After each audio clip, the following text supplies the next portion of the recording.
Astro TV அனுஷ்யநேயர்களுக்கு வணக்கம். உங்கள் ஜோதிடர் முருகேசன் பேசுகிறேன். இன்றைய வீடியோவில் தனுசு ராசிக்காரர்களுக்கு இந்த ஜூலை மாதத்தில் என்னென்ன பலன்கள் நடக்க இருக்கிறது என்பதை பற்றி தான் இன்றைய வீடியோவில் நாம் பார்க்க இருக்கிறோம்.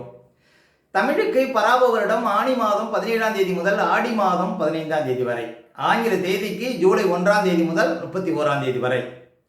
தனுசு ராசிக்காரர்களுக்கு இந்த ஜூலை மாத கிரக நிலவரங்களை பார்த்தோமானால், ராசிக்கு 3ஆம் இடத்திலே ராகு, 4ஆம் இடத்துல சனி, 6ஆம் இடத்துல செவ்வாய், 7ஆம் இடத்துல சூரியன் புதன், 8ஆம் இடத்துல குரு, 9ஆம் இடத்துல சுக்கிரன் கேது சஞ்சரிக்கிறார்கள். அதே போல இந்த மாத கிரக பயிற்சிகளை பார்த்தோம்னா, ஜூலை 4ஆம் தேதி சுக்கிரன் 9ஆம் இடத்துல கேதுவோட சேர்ந்து சஞ்சாரம் செய்திருக்கிறார். ஜூலை 7ஆம் தேதி புதன் பாருங்க 7ஆம் இடத்துல வக்ரகதியில் அமர இருக்கிறார். ஜூலை 16ஆம் தேதி சூரியன் ராசிக்கு 8ஆம் இடத்துல அமர இருக்கிறார். ஜூலை 26ஆம் தேதி சனி பகவான் வக்ரநிலை பெற இருக்கிறார். இதான் பாருங்க இந்த மாத கிரக பயிற்சிகள். இப்போ தனுசு ராசிக்காரர்களுக்கு எப்படி இருக்கும் பாருங்க. தனுசு ராசிக்காரர்களுக்கெல்லாம் குரு பகவான் தற்போது 8ஆம் இடத்திலே உச்சமாக இருக்கிறார். அதாவது உங்க ராசிக்கு அதிபதி குரு பகவான் 8ஆம் இடத்துல பலமா இருக்கிறார். அதே போல 4ஆம் அதிபதி அப்படின்னு சொல்லக்கூடிய குரு பகவானும் 8ஆம் இடத்துல உச்சமா இருக்கிறார். அப்ப ராசிக்கு அதிபதி பலமா இருக்கிறார். அதனால எதையும் வெல்லக்கூடிய ஒரு வல்லமைங்கிறது உங்களுக்கு கிடைக்கும். ஆரோக்கியத்தில் நல்ல ஒரு முன்னேற்றம் இருக்கும். அதே போல தொட்ட காரியங்கள் வெற்றிட முடியும். இந்த இழுபறியாக இருந்த காரியங்கள்லாம் நடக்கும் உங்க ராசிக்கு அதிபதி பலமா இருக்கிறதுனால. அதே போல 4ஆம் அதிபதியும் பலமா இருக்கிறார். ஒரு இடம் வாங்கணும், ஒரு வீடு கட்டணும் அப்படின்னு நினைச்சீங்கன்னா அந்த காரியங்கள் வெற்றிட முடியும். ஏன் அப்படின்னா 4ஆம் அதிபதி பலமா இருக்கிறதுனால. மேலும் 4ஆம் இடத்துல சனி இருக்கிறார். சனி வீட்டில் ராகு இருக்கிறார். யாராவது பிரம்மாண்டமாக பெரிய வீடு கட்டணும் அப்படின்னு நினச்சிங்கன்னா அதெல்லாம் அந்த ஆசைகள் பூர்த்தியாகும் அப்படின்லாம் சொல்ல முடியும். மற்றபடி குரு 8ஆம் இடத்துல இருக்கும் பொழுது பணம் சார்ந்த விஷயத்தில் எப்போதும் கொஞ்சம் விழிப்பாக இருக்கணும். அதே போல் 8ஆம் இடத்துல வாலி பட்டம் இழந்தார் அப்படின்னு பழைய பாடல் இருக்கு. அப்போ ஒரு உத்தியோகத்தில் இருக்கீங்க அப்படின்னா அதிகாரிகளை பகைத்து கொள்ளக்கூடாது. அதே போல உங்க ராசிக்கு அதிபதி 8ஆம் இடத்துல உச்சமா இருக்கிறார். சொந்த ஊரை விட்டு ஒரு வெளியூர்ல, வெளிநாட்டில், வெளி மாநிலத்தில் வேலை பார்க்குறவங்களுக்கு அதிர்ஷ்டம் உண்டு அப்படின்னு சொல்லலாம். அப்ப உங்க ராசிக்கு அதிபதி 8ஆம் இடத்துல மறைவா இருப்பது உங்களுக்கு குடும்பத்தை விட்டு பிரிந்து வாழக்கூடியவர்களுக்கு நல்ல ஒரு அதிர்ஷ்டத்தை கொடுப்பார் குரு பகவான் அப்படின்னு சொல்லலாம். அதே போல 2ஆம் அதிபதியை குரு பார்க்கிறார். உங்களுக்கு பணப்புழக்கம் அதிகரிக்கும். இப்ப பாருங்க, ஜூன் 2ஆம் தேதியிலிருந்து உங்களுக்கு 4ஆம் இடத்திற்கு குரு பகவானுடைய பார்வை விடுகிறது. குரு பகவான் தன் வீட்டையை பார்க்கிறார். அப்ப 4ஆம் இடத்தை குரு பார்க்கறதுனால, சனி பகவானை குரு பார்க்கறதுனால, சனி பகவான் 2க்கும் 3க்கும் அதிபதிங்கிறதுனால, அப்ப 2ஆம் அதிபதியை குரு பார்க்கறதுனால உங்களுக்கு பணப்புழக்கம் அதிகரிக்கும். குடும்பத்தில் கணவன் மனைவிக்குள்ள இந்த பிரச்சனைகளுக்கு தீர்வு கிடைக்கும். உங்க பேச்சுக்கு மரியாதை கிடைக்கும். சில காரியங்களை பேசி தீர்க்க முடியும். நம்பிக்கை நாணயம் சிறந்து விளங்கும். கொடுக்கல் வாங்கல் சிறப்பாக இருக்கும். வியாபாரத்தில், சொந்த தொழிலில் நல்ல ஒரு பணப்புழக்கத்தை பார்க்க முடியும். தனுசு ராசிக்காரர்கள் 2ஆம் அதிபதியை குரு பார்க்கறது. அதே போல் 3ஆம் அதிபதியையும் பாருங்க குரு பகவான் பார்த்துட்டு இருக்கிறார். வேலையாட்களால் லாபங்கள் கிடைக்கும். உங்களுக்கு புது வேலையாட்கள் அமைவார்கள். வேற்று ஜாதிக்காரங்க, வேற்று இனத்தவர்களால் பாருங்க வேலையாட்களால் உங்களுக்கு ஆதாயம் கிடைக்கும் அப்படின்னா சொல்லலாம். அதே போல் ஒரு முயற்சி பண்ணுறீங்க அப்படின்னா அந்த முயற்சி வெற்றிட முடியும். ஒரு போட்டித் தேர்வு எழுதுறீங்க, இன்னும் ஒரு வருஷத்துக்கு ஏதாவது போட்டித் தேர்வு எழுதக்கூடியவங்களுக்கு போட்டித் தேர்வில் வெற்றி பெறக்கூடிய வாய்ப்புகளை கொடுக்கும். அதே போல் தகவல் தொடர்பு சார்ந்த துறையில் இருப்பவங்களுக்கு நல்ல அதிர்ஷ்டங்களை கொடுக்கும். இதெல்லாம் சொல்ல முடியும். 3ஆம் அதிபதி பாருங்க 4ஆம் இடத்துல இருக்கிறார்.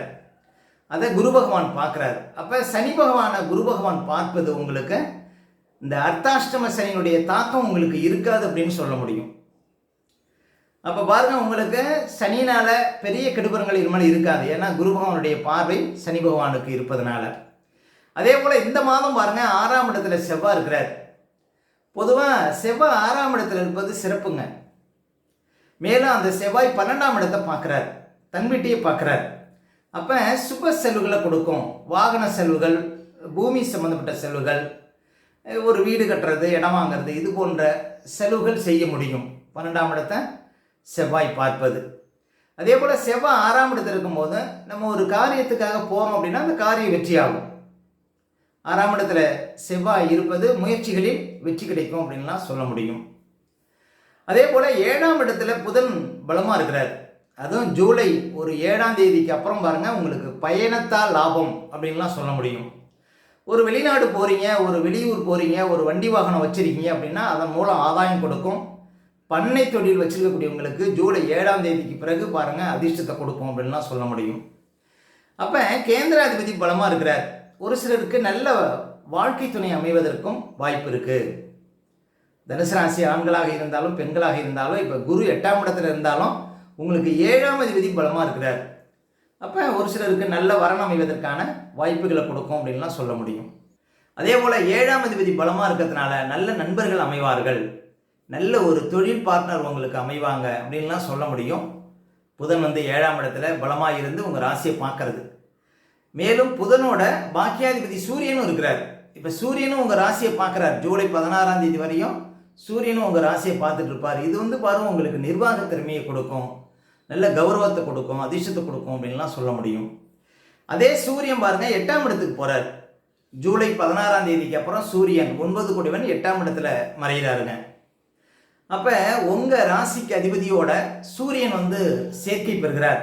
அப்போ அரசாங்க விஷயத்தில் உங்களுக்கு அனுகூலம் கிடைக்கும். அரசாங்க வகையில் உங்களுக்கு புது வேலை கிடைப்பதற்கெல்லாம் வாய்ப்பு உண்டு. அப்போ நல்ல நிர்வாக திறமை, கூடுதல் பொறுப்புகள், புதிய பொறுப்புகள் இதெல்லாம் பாருங்கள் உங்களுக்கு ஜூலை 16ஆம் தேதிக்கு அப்புறம் வருவதற்கு வாய்ப்பு இருக்குது. சொத்து வகையில் அதிர்ஷ்டம். இப்போ சூரியன் குருவும் 8ல் மறைவாக இருந்தாலும் பாருங்கள் குரு பலமாக இருக்கிறார்.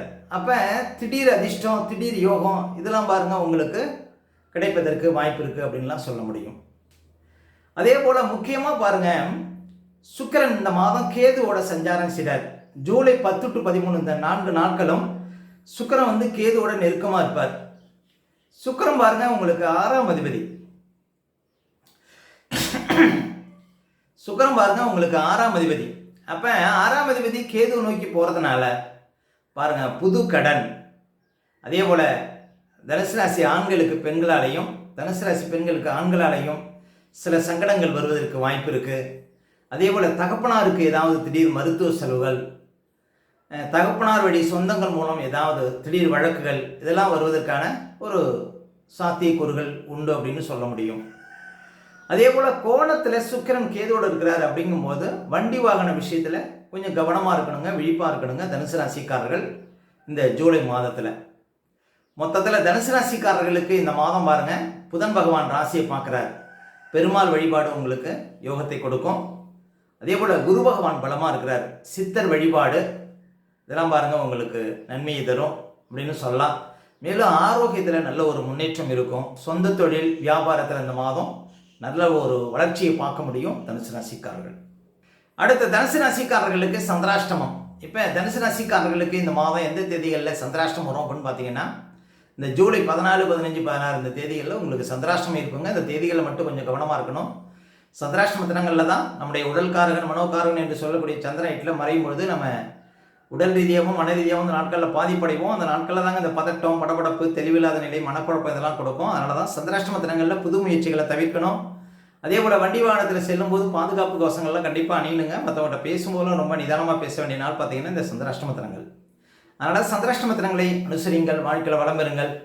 மேலும் தனுசு ராசிக்காரர்களுக்கு இந்த ஜூலை மாதத்தில் எந்த தேதிகளில் பணப்புழக்கம் ரொம்ப சிறப்பாக இருக்கும் அப்படின்னு பார்த்தீங்கன்னா, ஜூலை 4, 5, ஜூலை 11, 12, 13, 14, அதே போல் ஜூலை 20, 21, 22, ஜூலை 26, 27, 28 இந்த தேதிகளில் நிறைய பணப்புழக்கத்தை பார்க்க முடியும் தனுசு ராசிக்காரர்கள். மேலும் உங்களுடைய சுய ஜாதகத்தை நீங்கள் பார்க்கணும் அப்படின்னா திரையில் தெரியக்கூடிய நம்பருக்கு கான்டெக்ட் பண்ணுங்கள். உங்களுடைய பிள்ளைகளுக்கு புதுசாக ஜாதகம் எழுதணும் அப்படின்னாலும் அந்த நம்பருக்கு கான்டெக்ட் பண்ணுங்கள். ஓகே, இந்த வீடியோ பிடிச்சிருந்தால் லைக் கொடுங்க. உங்கள் கருத்துக்களையும் கேள்விகளையும் கமெண்ட்ஸில் பதிவிடுங்க. நம்ம பல வீடியோ கொடுக்க இருக்கிறோம். நம்ம சேனலை சப்ஸ்கிரைப் பண்ணுங்கள். பக்கத்தில் வர பெல் சிம்லி கிளிக் பண்ணுங்கள். நன்றி.